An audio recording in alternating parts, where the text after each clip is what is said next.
Greetings and salutations, everybody. Thanks for hanging out. Welcome to the OSR Reddit Roundup. For those who, if this is your first time, is it anybody's first time? I don't know.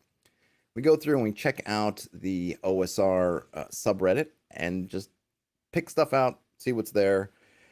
Programming notes for those who keep track of such things. Next week, Tuesday and Wednesday for sure, there will be no streams. I have family visiting and I will be doing stuff with them out and about.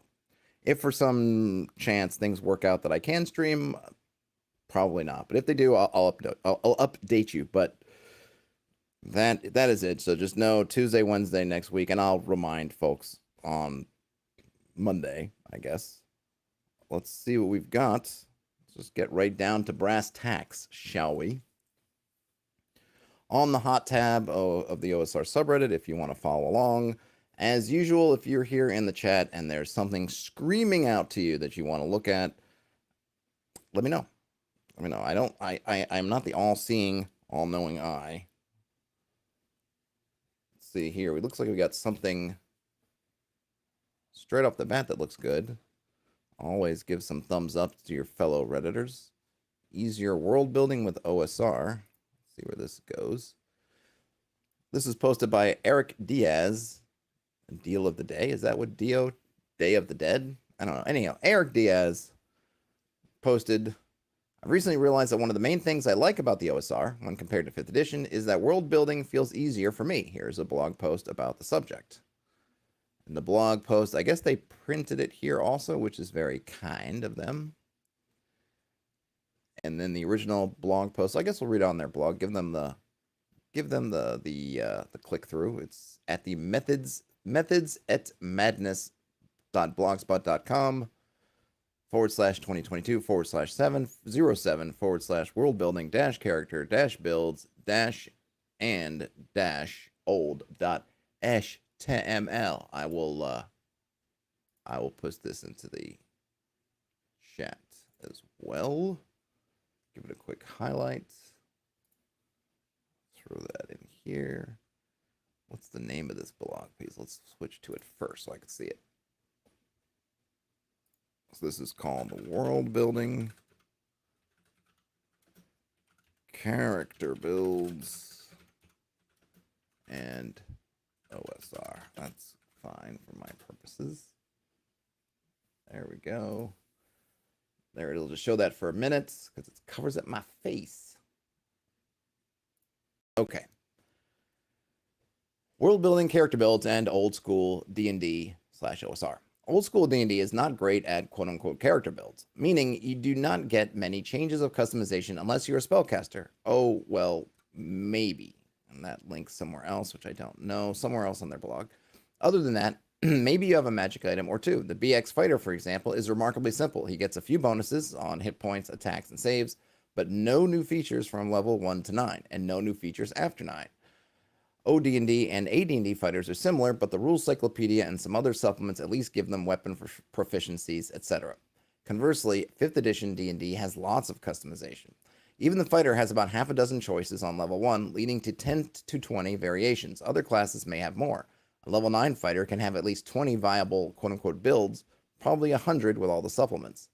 Another interesting thing is the level 9 change. From then on, your HP doesn't change much, nor do your individual capabilities except for spellcasters, but your impact on the world is considerably augmented by your followers. It is a matter of taste, mostly. For me, personally, 5th edition has too much customization, but BX doesn't have enough, although I'd appreciate even less detail in some aspects. So I'm always playing with some hybrid version. But there are some details that are present in old school D&D and not 5th edition. For example, level titles, e.g. calling a 5th level fighter a swashbuckler and a lord at level 9. A halfling will eventually become a sheriff, etc. Also, class and level limits for non-human PCs, elves, dwarves, etc. Most importantly, it shows you when and how PCs can become lords of their own armies and masters of their own castles, towers, villages, etc. I think this shows a difference of focus between old school and contemporary D&D. The first is great for world building because characters are easy to create. It's not hard to make a cast of hundreds, even including higher levels and using the same rules as the PCs. Characters have a distinct place in the setting and social order. The opposite is also true. If you have a village with a halfling sheriff, you can guess his stats. Non-human armies are easily comparable. The second is great for character building because characters are unique and detailed. You can create your protagonist any way you want. Characters can take the social role they desire, raising an army from level 1 if they can manage, or becoming a 15th level lone wolf, etc. You could do the same in old school D&D, but it encourages you to follow a certain path. This is not only in characters, by the way. Monster stat blocks follow the same logic. Likewise, alignment, once a tool to indicate your faction, is now almost entirely a matter of personal traits. Everything makes world building easier, while contemporary D&D prefers to focus on individuals. I wrote about a similar topic a while ago. Your character isn't special. Notice that even hit points reflect this. Some old school games rule that PCs are dead at 0 hit points, and being knocked unconscious is barely in the rules. For beginning PCs, even wounds are uncommon. You die with 1 or 2. Likewise, critical hits, etc. do not need to exist. They are fun in an individual fight, but they are unimportant in the grand scheme of mass battles, etc. As I've said, matter of taste, and I prefer a hybrid approach. However, after years of playing different versions of D&D, I find I'm more interested in world building, and by extension creating locations, monsters, adventures, etc., than character builds. So my interest in modern D&D is dwindling. A hybrid approach can even enhance world building, as adding a few unique features to some characters and NPCs makes the setting cooler, and tweaking limitations allow unique settings, e.g. all spellcasters are dwarves. And in short, the OSR is the place where I find this hybrid approach the most. Come to think of it, Dark Fantasy Basic reflects this kind of compromise, which is why I have a hard time replacing it for more strict retro clones. In addition, my players love customizing their characters a bit, but 5th edition becomes too cumbersome and they often forget their own special powers before level 10. So this method seems to be the best for my group. If I make my next book, whichever it is, perfectly compatible to BX, I'm very tempted to just create new PC classes that are a bit more complex than existing ones, requiring more XP, of course. So the world would be full of fighters, but the PCs could pick a customizable warrior of sorts, and so on. This way you could keep things simple for world building, especially NPCs, while still giving some character builds to your players. Okay, and they have a sale, the Christmas and July sale, which is running on DriveThruRPG, and they've got some stuff there. The one thing, so it's an interesting piece. I think a lot of people come out that way. I think a lot of people come into the OSR having looked at maybe wanting to downscale a bit from 5th edition. And then, but then some of the clones or some of the original old school ones are maybe a bit too downscaled for them. And this is more that iced tea for the working man. And so they want to look for something either house ruling or finding the OSR game that gives them that balance that they want. I tend to agree. I don't find myself interested in character builds. I know I used to have fun with it. I wasn't in the sense of builds. That's not how I thought about it. That's not how I looked at it. But I really liked, I spent hours as a teen GURPS, going through and making GURPS characters for different tech levels and mixing and matching, knowing I would never even play them, but just fascinated by building all these funky stuff. Or the TSR Marvel superheroes. I made tons of characters, many more than I ever got to actually pull out and play, just because I enjoyed. There was not even the puzzliness of it, but just either rolling up random powers or seeing what kind of different powers I could get, how I could maneuver the system around to give me some kind of interesting creature. I'm sure in there I was trying to min-max to get different powers. Like, could I get someone who's a master of all this stuff, but how could I do it within the sort of guidelines that I had? Like, I did that a lot back in the day when I was younger. I don't do that at all now. I have at least the box sets for the TSR Marvel stuff on my shelf, and I don't pull them out and start making random characters. Maybe, I don't know, is my time too precious? Probably not, because I'll veg out in front of the TV and stuff, and I could have spent that time doing those things. But yeah, my interest has changed. And yes, I would much rather, as a GM, do kind of world building stuff than go make a bunch of characters. I would have liked to have seen more about what the hybrid approach that Eric Diaz favors here. Because they're just talking about, well, a hybrid approach. But what does that mean in this context? Is something like the stuff in 2nd edition, is that more the hybrid approach where you get the, skills and things like that come in? Is it more in the rule cyclopedia or the Beck Me kind of stuff where they start to bring in proficiencies and different specializations. I don't know Dark Fantasy Basic, and maybe at another time I'll see about going through there. That stuff would be interesting. But they're I think those little bullet points that they list about, hey, what's great for world building, what's great for character building. I do think that people put in too much stock in the uniqueness of characters in their ability set. I don't think. I mean, you can really do a lot with a little. It's just that you're making the choices. I kind of think part of me thinks that what happens with this idea, and this to me too is when people will say tactics is basically tactics becomes another word for how many different abilities you have. That's not tactics. Isn't to me is not about that at all. It's not about having a bunch of abilities. It's about using what you have. Chess is extremely tactical, but you don't have tons of abilities. Each piece has a certain set of pretty much one, basically ability, and that's it, but still tactical. Even Go, where you don't have any kind of abilities at all, is super tactical. To me, it's about how, if something is tactical, it means that whatever choices you have an impact. In other words, in a basic game, as soon as you say if you can be in certain positioning that's better for you or worse for you, then you're introducing tactical depth, because now being in a certain spot is good and being in a different certain spot is bad. I want to move around to get in those spots. My opponent's trying to move around in those to get into their different spots. That's tactical. It's not about having 50 million things. By the same token, I think a lot of people want to say, oh, well, I to make a fighter, to differentiate all these fighters, we need to have all these different feats or abilities. And I don't think that's necessarily true. If you want to make a bow-focused fighter with your OD&D or BX fighter, you can. There's just nothing that makes that bow fighter more efficient than the sword fighter, other than one's chosen to be bows and one's chosen to be swords. And sure, if you wanted to just swap weapons, they'd be just as good. But part of that whole thing is you're choosing to be a bow fighter, and that's your character. And you play that character out. And no one's, in terms of the fiction, no one's peeking over to look at your character sheet saying, oh, but you're no better at the bow than you are at the sword, so you're not a bowman. It's like, no, I'm a bowman because I say I am, and whatever it is, I've got +8 to hit with my bow. Sure, I might also have +8 to hit with my sword, but I'm not using my sword. I'm using my bow. Or if I want to be a whip fighter, or I want to be a polearm fighter, whatever, all those different things, sure, there's no mechanical differentiation, but that just means you as the player are just differentiating it with your behaviors, with your characterizations. And there's nothing that says you can't, if you're the fighter who uses bows, when someone tries to hand you a sword, to say, hey, I'm not using that. You just don't, there's just not a mechanical tie-in for it. And I'm not against mechanical tie-ins. I'm not against saying, hey, here's a little bit of specialization, so you're a little bit better with this and a little bit worse with that. I just don't like when it gets too far, where either you're so encouraged to take the pluses, but then the minuses have to be basically as hurtful.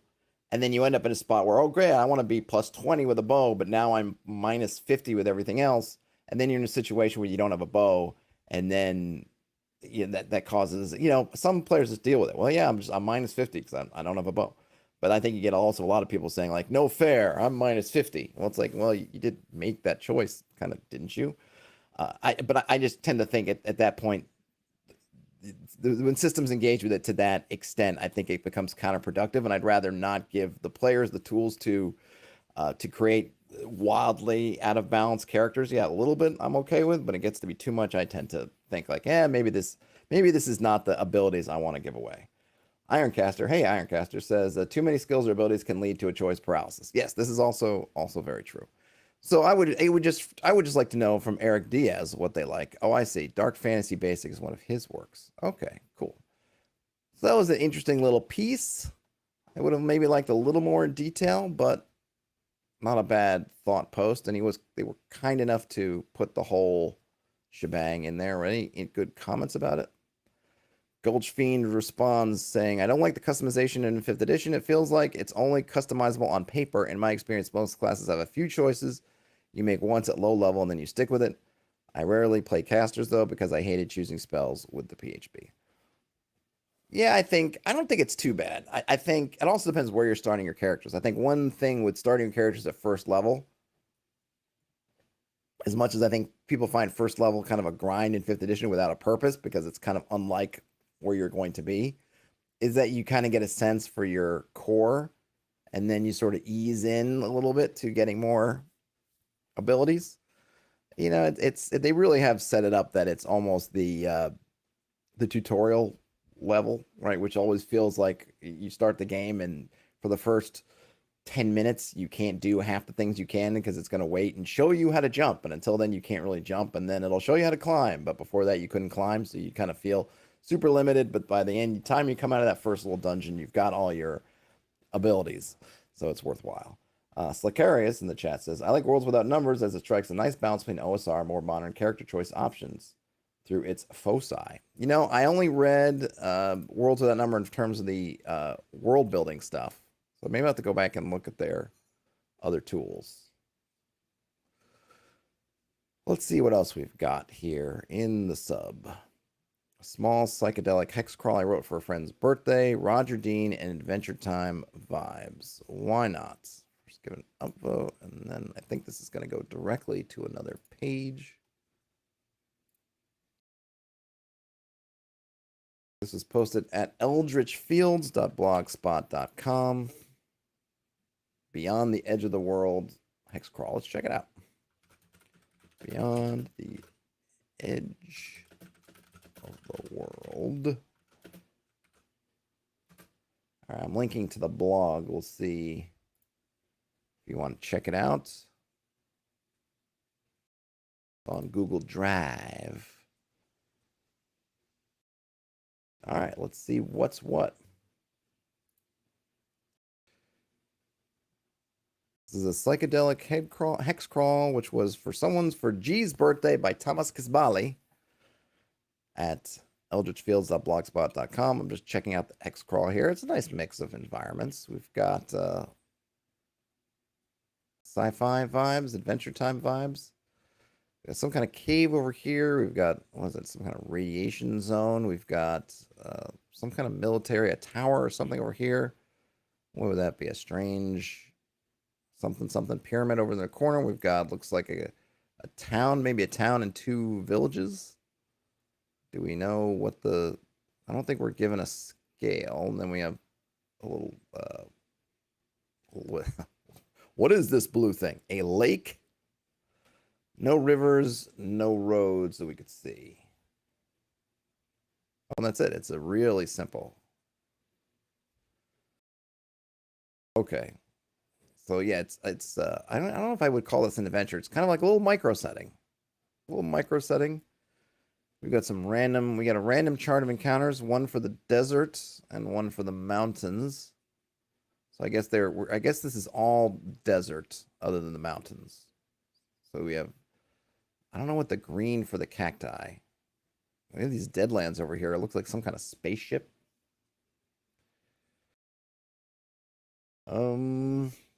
All right, so let's see. In the we got 2d12, or sorry, 2d6. We get results from 2 to 12 for both desert and mountains. You could get psychic shockwaves.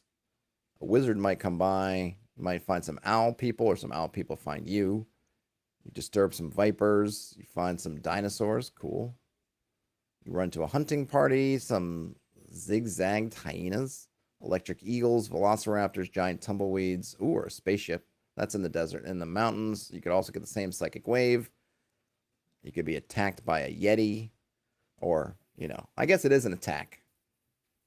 So, I guess theoretically we're not rolling for reaction on that one. The yeti just attacks. It's bloodthirsty, and the blood it's out for is yours.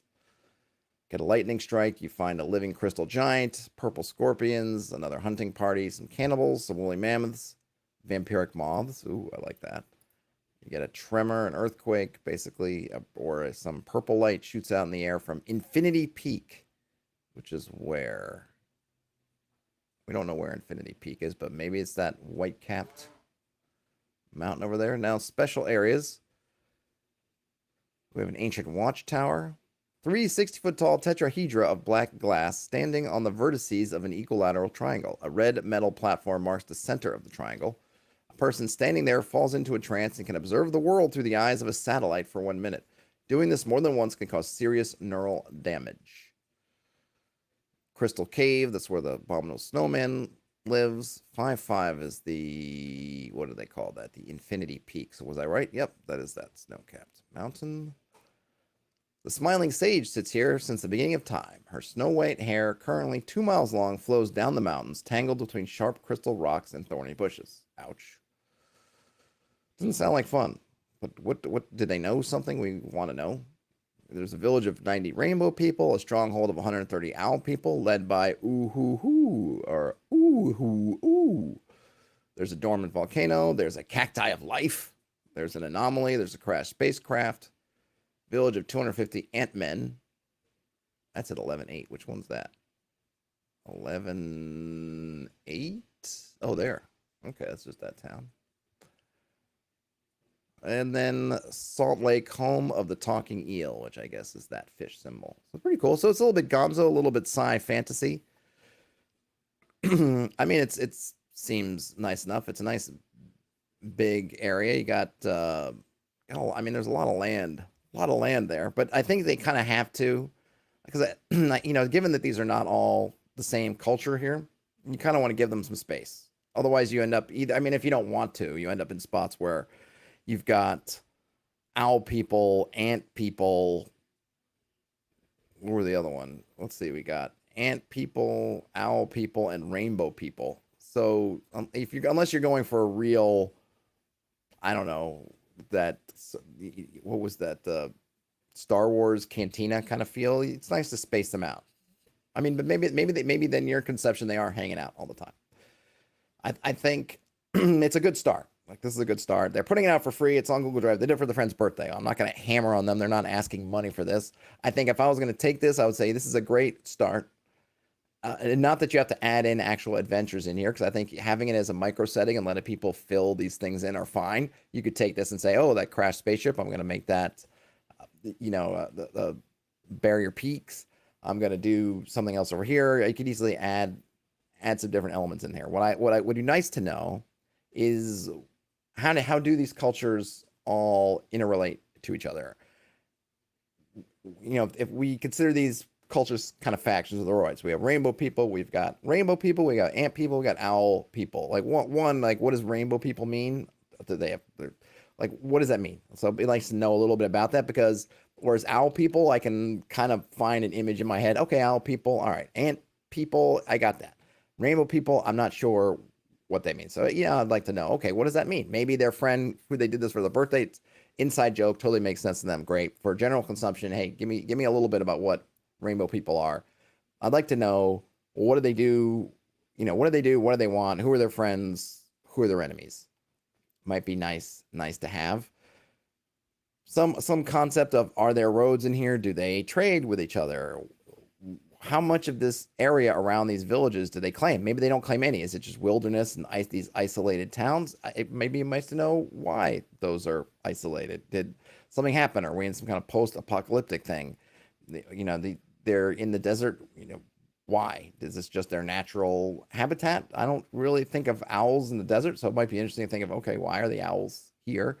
And that might even be like, maybe some of these should be moved a little bit to be in these mountains or hills that might make more sense for the people.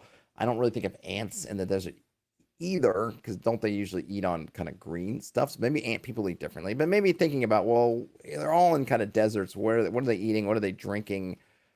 What are they doing for their lives? Are they just self-contained societies? Is there something here that they mine? Because all that stuff becomes fodder. If the rainbow people are sitting on some kind of crystal mine that's super important or magical or something else, then that gives a reason for other powers in the area to be vying with them, which gives us the kind of conflicts that your players can set up. As it stands, it feels like a little bit like a travelogue of just visiting different weird peoples, which can be fun too. If you're passing through here, I could totally see this as an area where maybe you're starting off at 0-0 and the party eventually is going to have to get to the Salt Lake, and maybe there's some river that goes off the Salt Lake, or they have to just get down to the other side of the map, and so they have the chance, depending on how they wander, to hit some of these. But ultimately, they're just kind of oddities, little bits of weirdness and wonder, which is fine. But certainly not a bad job. 2 pages.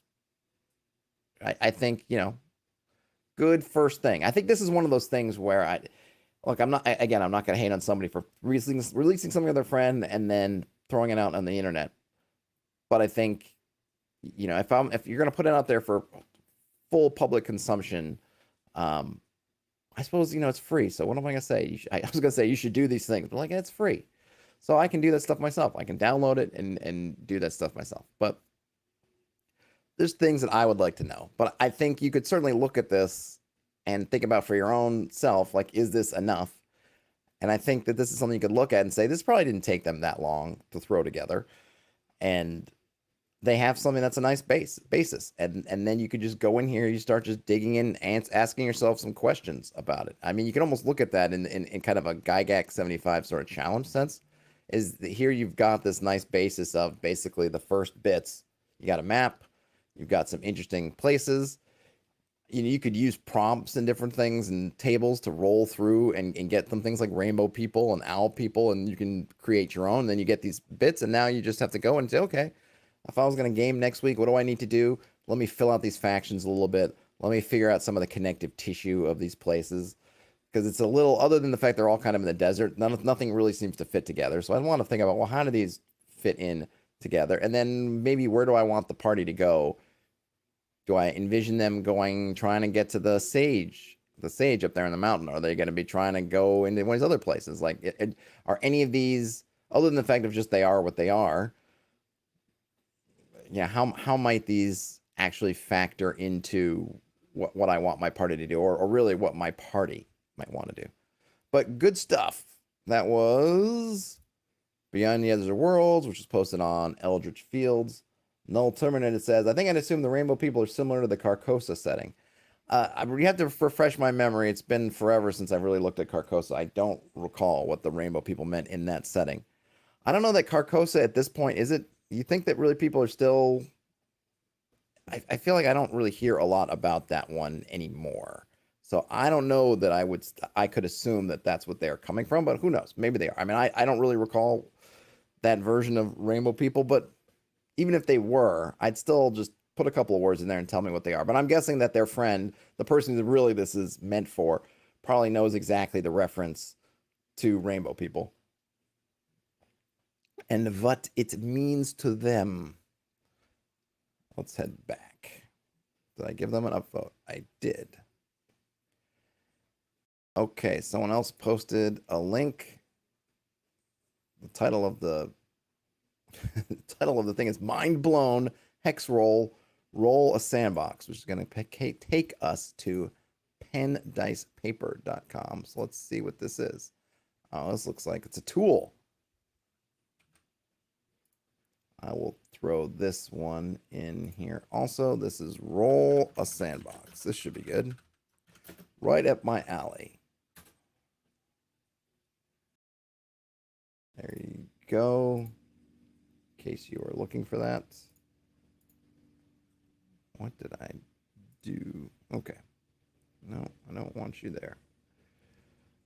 There you go. If you want to go there, it's at pendicepaper.com/hexroll/generator/ hash roll -a -sandbox. Roll Sandbox. And if you like the generator, please consider voting Hexroll for the 2022 Ennies Awards.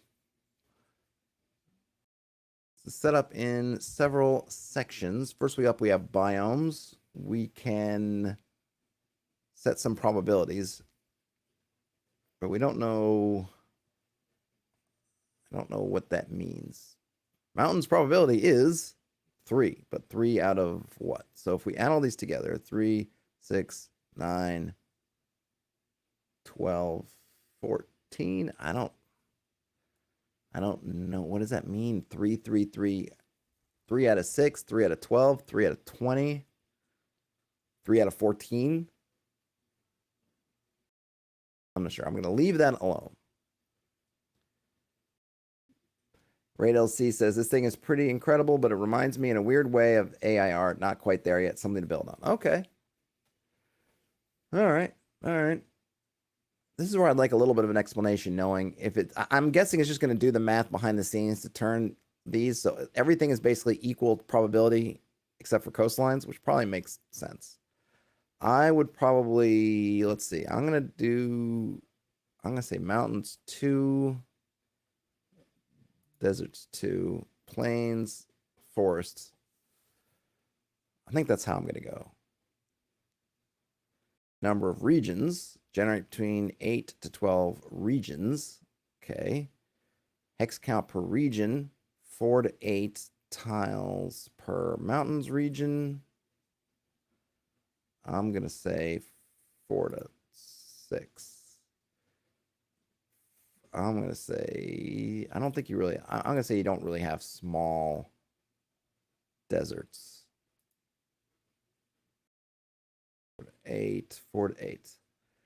Okay, I still don't really know what those mean, but I just tweaked it a little bit. I don't want super fat mountains. But I'm not sure what are they going to do foothills? Are those going to, is this just going to be mountains and then forest? Are they going to have hills? I don't know. Maybe we'll just have to do one and just see. All right, 6 to 9 settlements. That sounds fine. Cities, I'm going to change this just for myself. There we go. Cities 1, towns 2, villages 3. Number of inns, not in settlements. Sure, 2 to 3. Number of dungeons, 9 to 12. Caverns, temples, tombs, fine. All right, I'm not going to mess with the dungeon map size probability. Wandering monsters, highest hit dice. 10. 20. Oh, 15. There we go. Generate a conspectus. I'm not even sure what a conspectus is. Factions, generate between 3 to 5 factions. Okay. I think it's definitely more militias than cults. And then we have an experimental section. Hex map generation algorithm. Biomes placement, I guess, packed. I'm not sure. I'm not going to accentuate hex map color, so I don't know what it is. Ian says, holy heck, this generates a lot. Seems to. All right, here we go. Magic button. Bum, bum. All right, it's going to take a minute, so I got to fill time. Fill time for the minute while this is generating. I'm intrigued. I'm intrigued by what it's going to do. I'm curious. I didn't see any text there saying how it's doing all this. Is it using kind of AI-driven stuff at all? Machine learning just, or is it someone's written up a bunch of kind of tables beneath the surface that are churning away, or both, or something else, just complete random chaos? I'm not sure. Here we go. All right, that font, I love those fonts, but just for readability, I guess that's the Empire of Nether-Ill.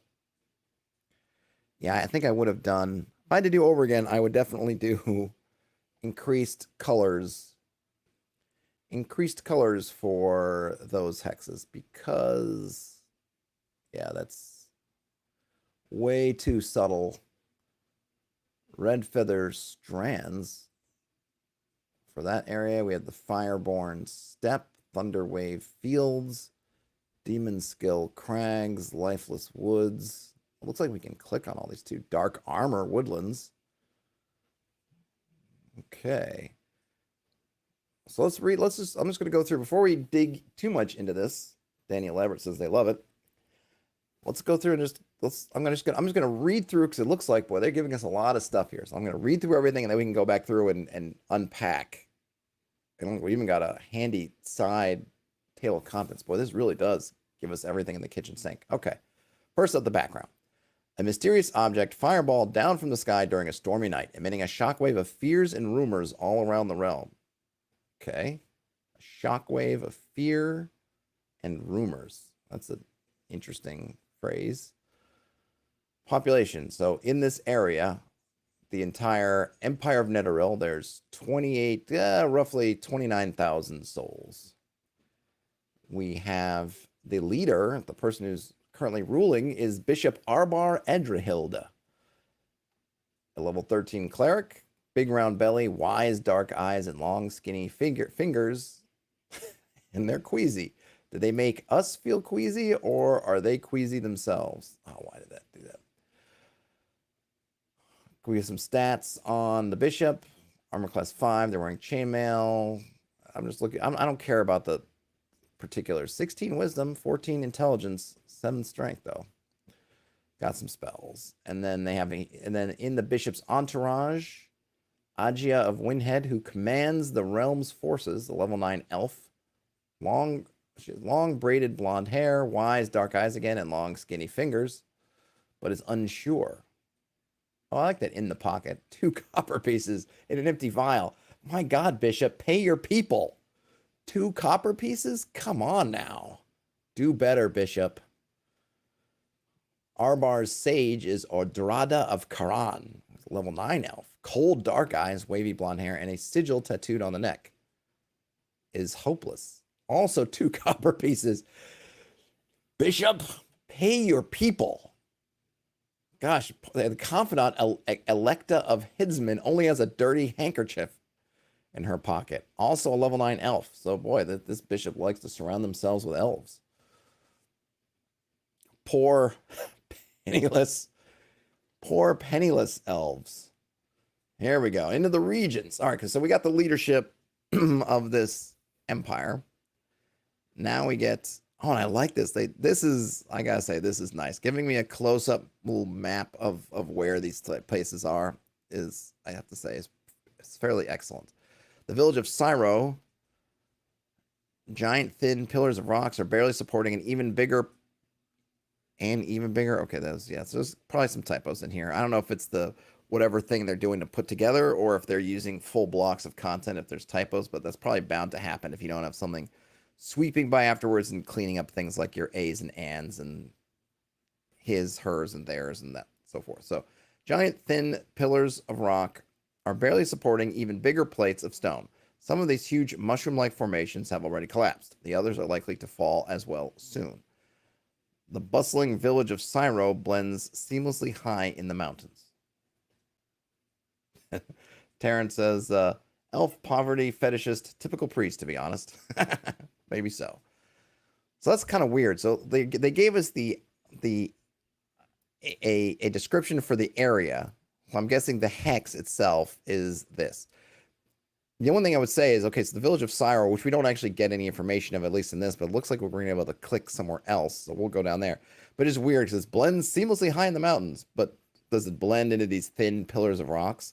Because this is really a very a very unique kind of, I don't know if unique's the right word, but it's a very interesting location. But then the village doesn't seem to blend, doesn't seem to really fit. That they didn't connect these two together. It's just, oh, this is a mountain hex. Oh yeah, blends seamlessly high in the mountains. But really, I really would like to know, how does it fit into all those pillars of rock? Like, is the village of Syro, is it on top of one of these giant plates?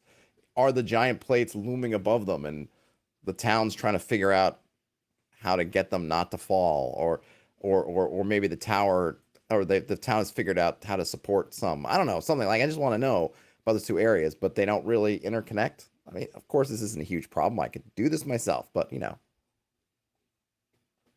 I am simply judging the tool's output against what I presume a human would do. Because if I was writing that myself, I would have said a little bit more about how the village is fitting into that particular locale, not just generic location. I mean, since you went through the trouble of giving me a very, excuse me, you went through the trouble of giving me a very non-generic location, I would want to fit that in with the stuff around it. Okay. Hex 2 is the dead adventurers. The narrow and winding trails here are on the faces of the cliffs. Carelessness or combat are especially risky here. The bodies of 4 dead adventurers were thrown to rot high in the mountains.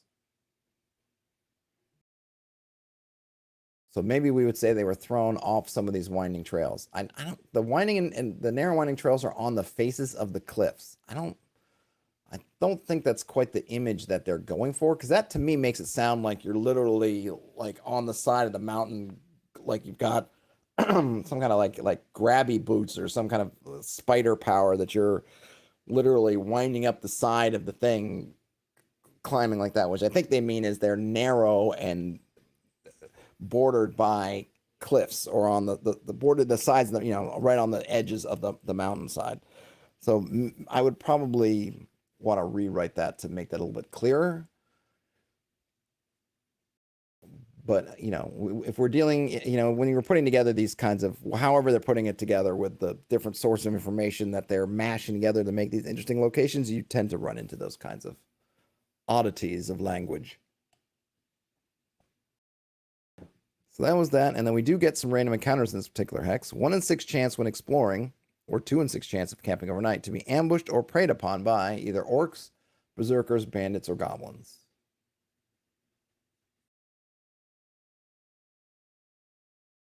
Are they gonna go through? Are all those hexes numbered? Are they really gonna give me a list out? How many hexes do they have here? So they have 50 hexes. Is that, no, 63. That's a weird. The numbering is kind of weird because it seemed like it was going in one direction, and then you go 57, 58, 59, 61, and then it could, I guess, a little curlicue back there, and then on to 30. How does 30 get down there? There's probably a method to how it's doing that. Where's 1 again? Where do we start? 1, so it's 1, 2, 3, 4, 5, 6. Huh. Yeah, I'm not sure how that numbering works, but whatever, it doesn't really matter too much. So we're getting, I'm not going to do all of these because by golly, it'll take all day.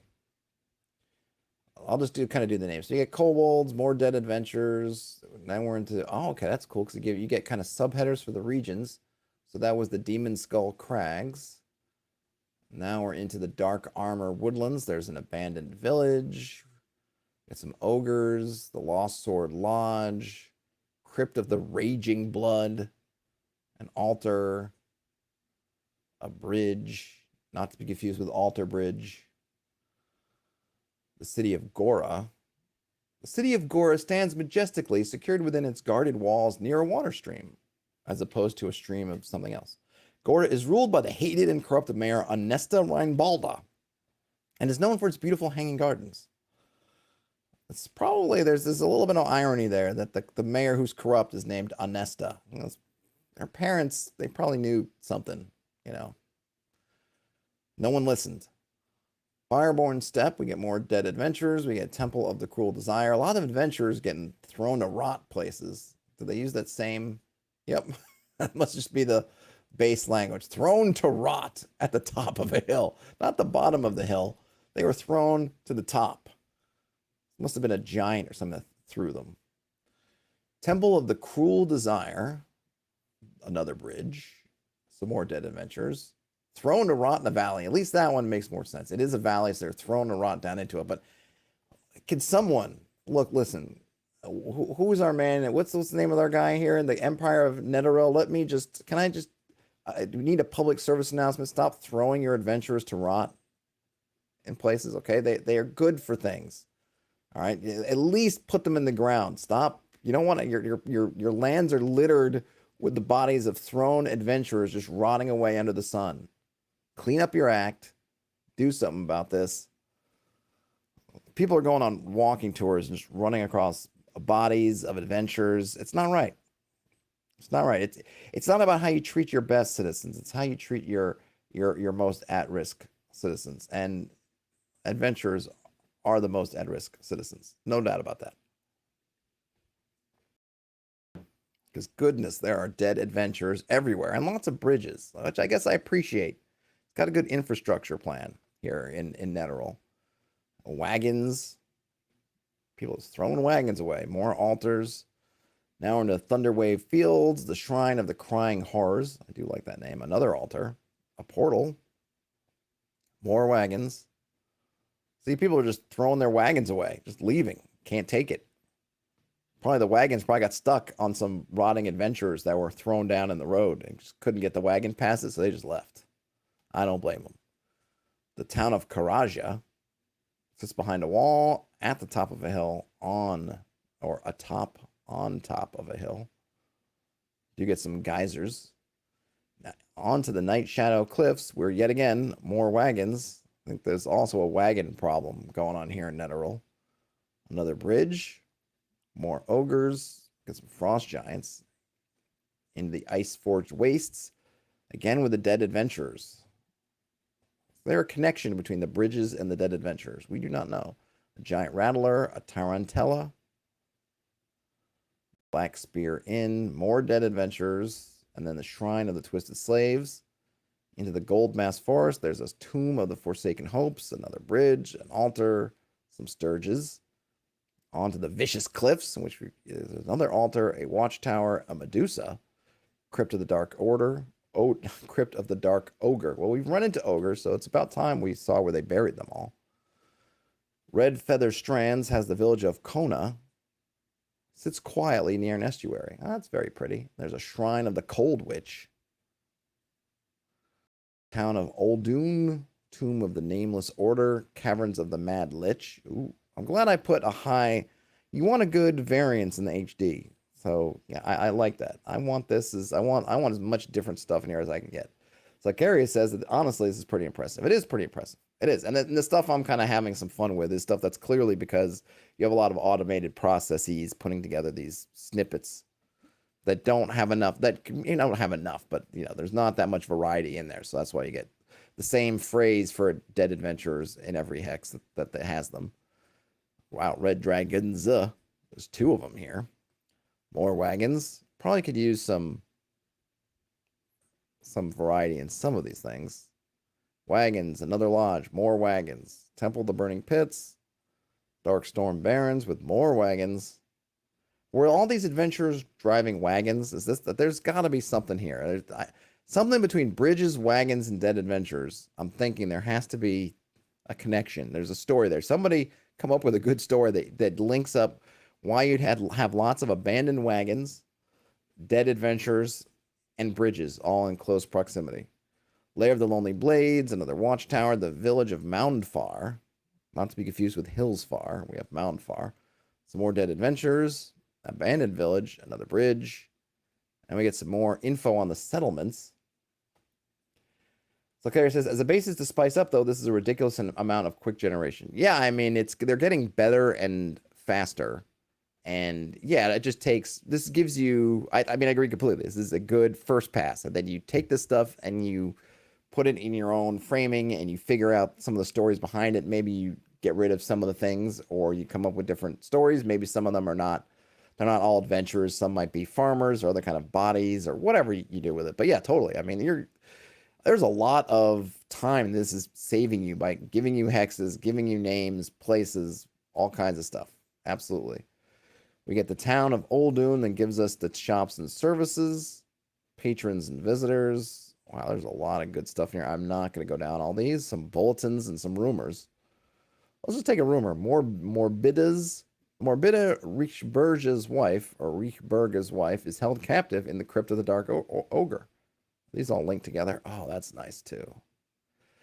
Deokar of Yair's wife is held captive in the Shrine of the Cold Witch. Stop stealing people's wives. This is why they need adventurers. People's wives are being stolen at a high rate, and yet the adventurers are just thrown and rotting in places. Near bridges and wagons. This conspiracy is growing. It's bigger than anybody. It's bigger than all of us. There's a purple worm in the Caverns of the Mad Lich. Gertrude of Zakar is willing to pay well for a delivery job. Ian says, hide your kids, hide your wives, hide your wagons, hide your adventures, maybe even hide your bridges. I think the interesting thing here is that everyone knows the names of all these places. They're all known locations. I might change that up. Was taken captive and taken somewhere near the town, and that turns out to be the Shrine of the Cold Witch, but maybe you don't know. I guess for a shrine, maybe it's known what you venerate at that shrine. We wonder how people know it's the Caverns of the Mad Lich, unless the Lich comes out and just does crazy stuff to show them. I'm mad, I'm crazy, don't come into my cavern. And then they go back and say, we should call that the Caverns of the Mad Lich, so we won't forget never to go in there because there's a Lich inside who's mad crazy. There's a vampire in the Tomb of the Nameless Order, and then the Temple of Corrupted Skeletons is near an estuary somewhere in Red Feather Strands. See, that one might be my favorite, just in terms of you get this kind of, though I might even say something different or put it in a different way. So as a GM, I know that there is a temple, maybe in parentheses, of the Corrupted Skeletons, so that maybe the name isn't known, but that it's near. I like that, giving us some landmarks so that the party could go out and find it, but it's not an exact roadmap. We get guards. We get more about the workshops. Oh my gosh, more. Oh, geez. We're getting a ton of stuff. Just this one town. The village of Syro. 608 villagers. I'm just going to scroll through these because I need to get I need to get to the end. Oh my gosh. I don't know if you could see on the stream. Here's where I am in the length of the document. It's, it is, I'm barely at the scratching the surface here. Ian says local legends is actually just a hermit who paints his face and posts of animal skulls around the area to scare off tourists. Yeah, that could be it too. Absolutely. Onofria's Distillery, Weiger's Matchmaking Services, Atwin's Blade for armor and weapons. All right, I'm apologize for the super scroll, but there's just too much here. Just look at all this stuff you're getting. I wonder if you could do these separately if you just needed a town or you just needed, boy, you got different districts. All right, I think this might be faster. Let's go. We're going to go down to inns. There we go. I'm just going to look at one and then zoom into other stuff because there's too much here. The Brewer's Mace Lodge is keeper. It's owned and operated by Hartwin of Kobir. He has dark, wise eyes, a big round belly, and a nose ring, and is anxious. In their pockets, a dirty handkerchief, 4 silver pieces, and 2 gold pieces. Well, if you compare them to some of the other folks, he's rich. I mean, Hartwin of Kobir, I mean, obviously he owns and runs this lodge, so he must be rich. But the way we've seen money in these places, 2 gold pieces, a couple silver, and a dirty handkerchief, he's in the 1% here. Gerlinda of Elal is on staff. See, he must pay her well, because granted, she's not quite as rich as he is, but she's got 2 silver in the pocket. But she's a member of the Dark Saviors. Ooh. And then Weltrude keeps a death threat note in his pocket. Or she does. Oh boy, Weltrude. You guys, you're looking for your diet. You're like, did I leave the receipt in there? No, sorry. Forget that. That's actually a death threat note. I was going to hand into somebody. Apologies, not for you. Or when it is yours, like, I'm giving you this death threat note. What's your name? So I can write it in the blank. I got a blank space on my death threat note just for your name, pal. Terrence says there must be a cold going around. There's a lot of things going around in Netheril. Netheril needs some cleaning up. And, you're the party of adventurers are just the folks to do it. Weltrude collaborates with the corrupt followers. We get a menu, which is wonderful. Tenders of shellfish, stewed chunks of meat, tenders of fish, and also tenders of meat. What is a tender of shellfish? I'm not sure, but you can order it and find out. I'm going to get a bunch of patrons. Do those names equate? No, they don't. That'd be cool. Grimheart of Zool, a level 8 thief, and others. And then there are rumors there. And each one of those gets their own rumors. One of which is Dodius Labentius's decorated sword is somewhere in the Tomb of the Forsaken Hopes. That's cool. Legendary weapons. I like it. Oh my gosh. Now we get into dungeons, which are all mapped. Crazy. Tenders of fish, I imagine, might just be fish sticks. Yeah, Terrence, that makes sense. But then would tenders of shellfish be like fried clam bellies? I don't know, maybe. So the Lair of the Lonely Blades, single level, 8 rooms. Oh, conspectus. Okay. Still don't really know what this means, but it is telling you that there's 4 hellhounds in area 7 and an ochre jelly in area 2. I'm not sure what those is. That supposed to be a deadliness meter? We rate these 4 hellhounds 3 out of 5 skull and crossbones for deadliness. Whereas the ochre jelly gets a full 5 out of 5. Not sure. Not sure. I don't know what it means. I don't know how high that scale is supposed to go. But at least it tells you kind of what creatures are in here and then also the treasure that's in here. Gives you a wandering monster table with every 2 turns. You're either running into a hellhound or some ochre jelly. You got the entrance. You've got the chambers. Oh, I like the little maps. Nice. Nice pen dice paper. Foreshadowing.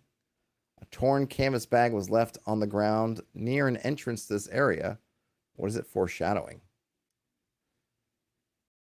The description is, it is dark and damp here, and the stalagmites are scorched with burn marks. There are some big barrels near the far wall. The barrels are trapped. There's a poison needle hidden in the rim. If undetected, there's a 2 in 6 chance of getting pricked. There's a 2 in 6 chance the barrels contain some gold pieces. Well, that's like a 240 gold. That's a kingly sum in the Empire of Netheril. Otherwise, this place was already looted earlier. Okay, I'm don't know if I would call it foreshadowing because that torn canvas bag isn't actually foreshadowing anything. And neither are the stalagmites scorched with burn marks. I thought maybe that the barrels would be explosive, and therefore that would explain the stalagmites that are scorched with burn marks. In this case, they don't have no connection at all. So it's a little bit of a, I mean, nothing's wrong with a good old red herring of, okay, people have been burning the stalagmites in here, but for no particular reason. But I think I might want to link these together. Whatever's foreshadowing here, I would say something dead that looks like it was poisoned, maybe, or has no, like, I don't know. There's a rat that's dead, but clearly nothing, doesn't seem to be, no outward causes of death, and then maybe you come in here and one of the barrels has been sprung.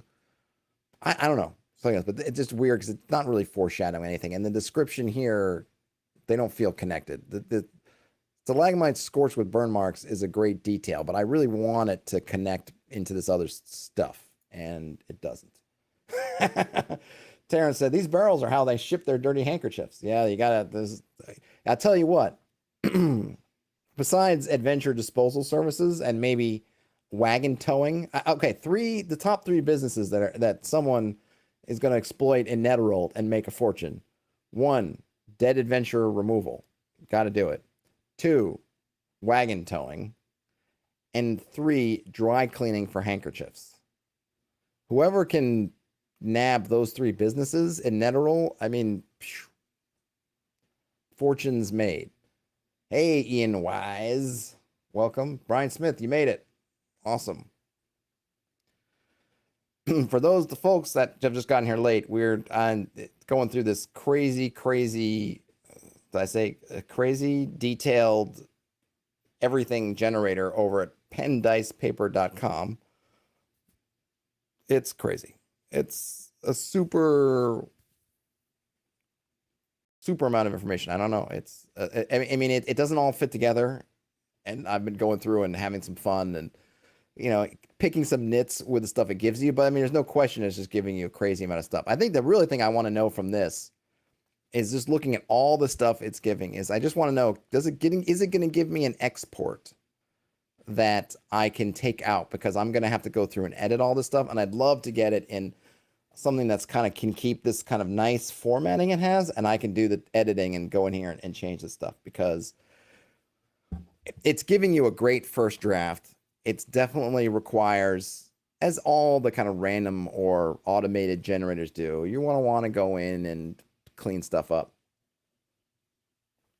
If it could then output this in something in RTF or whatever, plain text, something where I could go in and now take these and then mess with them, then that would be just crazy amazing. I mean, sure, I can highlight everything, copy, paste, but then you just lose a lot of the formatting and stuff that you might want to keep if you were going to use this. So, okay, I'm not going to go through all of these. Oh my gosh, Shrine of the Crying Horrors is huge. You're getting, holy moly, 1, 2, 3, 4, 5, 6, 7. Okay, so that's an 8. The Bone Golem is it's a rating of 8 skulls. Cockatrice gets 5. Black Bears there's 7 of them, but they only get a 4. Poor 19 Acolytes. No respect. No respect. Yeah, and the 14 Mediums, you don't get any respect either. All right, I need to go through because I want to get to the bottom and see what kind of stuff. So let's go down to factions. I think we're going to get the idea from all this. I think I'm going to go through. I just want to see if they ever do any multi-level dungeons. So this is Shrine of the Crying Horrors, which is got a ton of rooms. What are we looking at here? 40 something. I see 42, 43, 44. Do I see 45? So maybe 44 rooms. Ian says it downloads as a zip of Markdown plus WebP images or save as a permalink. Oh, well, that's perfect.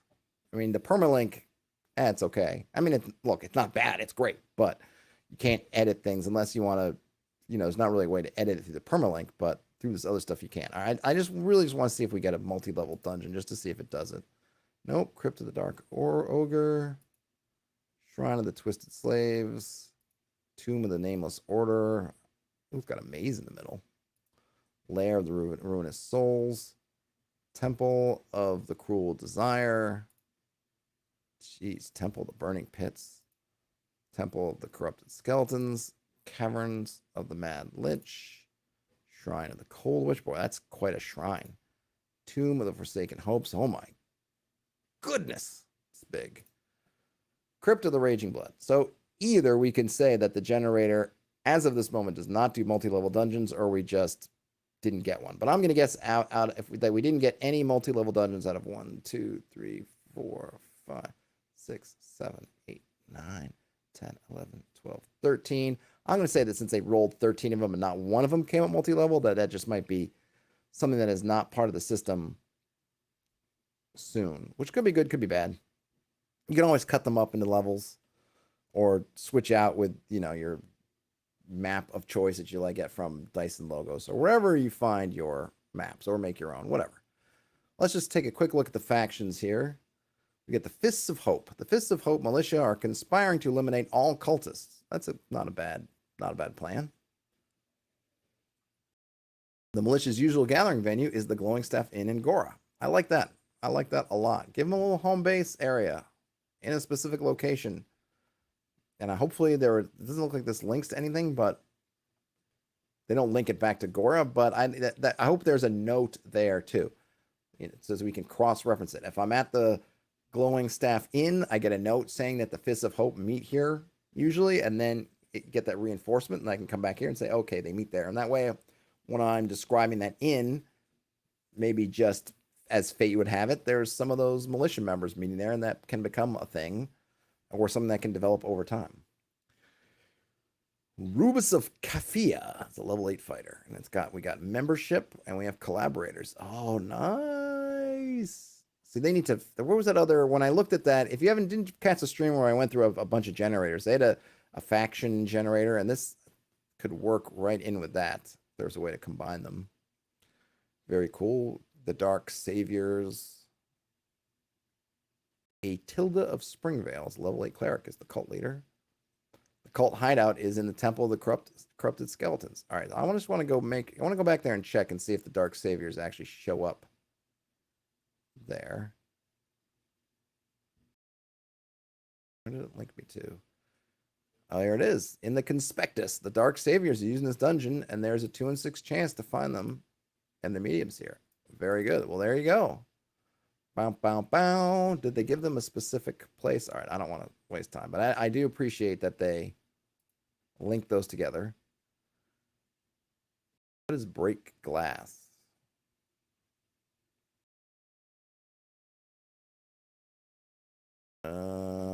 NPCs. Okay. I was wondering, what is that? This is just an index of all the NPCs. Oh, and they cross-link. Oh, nice. I don't know what break glass means, though, but all right, that's cool. We get all those. We get rumors, not numbered, but that's fine. I think these are probably a collection of all the rumors. May it be nice to know, link back to where that rumor shows up. Might be cool. Well, that's just a small matter. And then a bunch of these secrets. The key to unlock the rectangular wooden door in Area 8 in the Shrine of the Crying Horrors is in Area 2. Oh, that's cool. I don't know if I need... This seems a little bit unnecessary, but maybe it's not bad. I suppose if you just had to look. But I would prefer that probably part of the dungeon themselves, in that conspectus or whatever area, have those things. That, oh, hey, the door in Area 8 is unlocked with the key that's in Area 2. That kind of thing. Because here, I don't know, am I ever going to come down here looking for this? And it just adds a bunch on there. So then we have our OGL stuff. All good. So where do we go to download it? Is it here? Download as a zip. Save this sandbox in a permalink. Roll a customized sandbox, and there you have a patron. Awesome. Well, man, that was really cool. Just as I see there's a few people who joined. If I should probably talk into the mic. If you didn't see the beginning of this, what we did was rolled up this sandbox called the Empire of Netheril. It was all done programmatically through a list. I'll go back just to show the beginning if I can. How do I get back there? Can I do that again? There we go. We came through this interface, messed around with the numbers. It would be nice to have a little bit more, direction on what these mean. But we get a certain amount of, you can set your biome probability. You could set your scale, how many regions, how many tiles go into each region, how many hexes, settlements, probabilities of settlements, number of inns, all these kinds of dungeon map sizes, wandering monsters. That conspectus is kind of those indexes at the beginning of the dungeons, some factions. I want to see what unpacked looks like. I don't know what that means. And then I want to accentuate the hex map colors. We'll just generate. I'm not going to go through this one because it's already over an hour, but just to run through, because I know some people seem to have come in after we started this, so just to see the whole process. As it says right here, we're just waiting. It takes about a minute to go through, and come up with something. I'm really curious what the unpacked is. I'm guessing that it's going to be more spread out. Yeah, this might be it. The colors are not that accentuated. I think they need to rethink their hex designs. It's a little bit too subtle, and colors. Just give me some colors. Give me bright colors that I can see with I don't know, more meaningful, maybe even simpler symbols. But I'm nitpicking.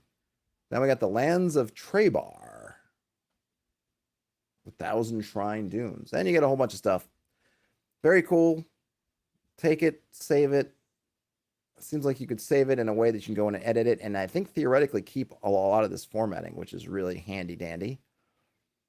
And of course, you can just save it as a thing in a permalink. Really cool stuff.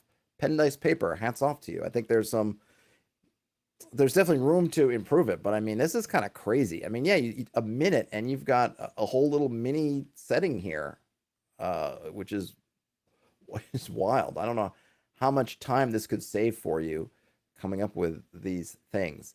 I mean, part of me just wants to go ape and just go in there and see, well, how much stuff could I change? You know, I'd love a whole bunch of like an expert or advanced mode where you could really play around with some of the stuff. Because maybe I don't want any lodges that aren't part of towns, or maybe I only want, this much there and this much there, or these particular things. Or could I insert my own stuff into there? Like, okay, I want these factions, but here are the factions that I want a little bit more. I don't know. You could go just nuts with how much they can unpack in various configurable forms or things to mess around. But it's amazing, and boy, it's just crazy the amount of stuff they can do. Ian says, wonder what it looks like dropped into Notion. Yeah, that would be neat if you could output it as a Notion or Obsidian or something like that kind of file. Cool stuff. All right, everybody. Well, that's the end. If you did come late, just head back to the beginning.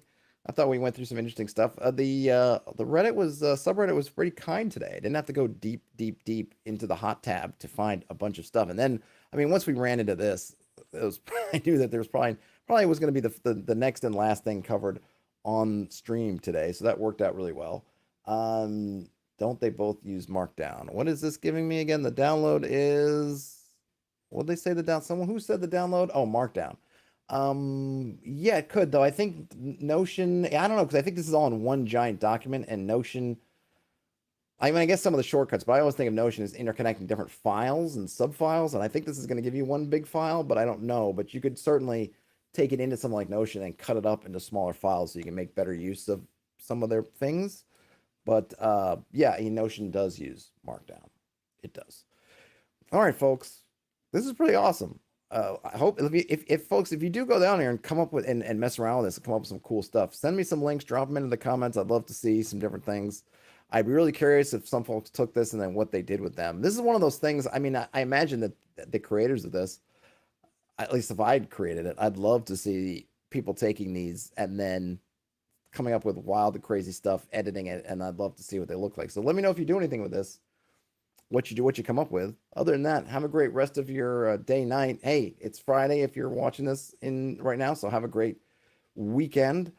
Like I mentioned before, and I will remind folks on Monday, Tuesday, and Wednesday, there will be no streams because I've got family in town. So I got to deal with those obligations. But other than that, I will be around. Anyhow, if you give a thumbs up on your way out, that would be awesome. If you feel like subscribing and you're not subscribed already, that would also be awesome. Other than that, have a great rest of your day, night, whenever you end up watching or listening to this. Game on, everybody. And I'll talk to you later. Bye now.